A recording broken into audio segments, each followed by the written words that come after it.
leaders in this country are a consensus. If they touch our soldiers, we'll build a shield wall. The people will rise up against the government, be it left or right or whatever. Nobody can touch our soldiers. Not the people who died defending us, not my friends who died defending us, not my friends who still stay in the Soroka and hospital. We're here for our soldiers, not for our politicians, not for the terrorists. No, we're here to let everybody know nobody will touch our soldiers, our brothers in arms.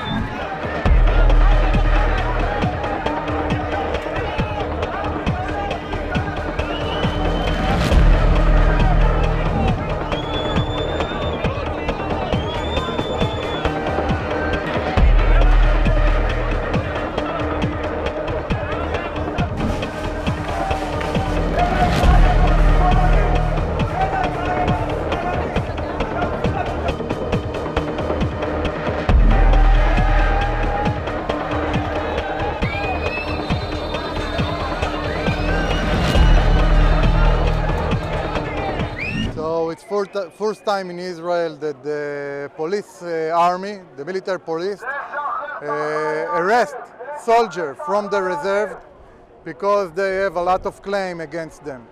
And it's actually, in the end of the day, it's the army against the army. And this is something that not happened when the time that Israel established until today. And we think the reason that it happened because our government, and especially the legal advisor of the government, want to look nice to the court in Hague.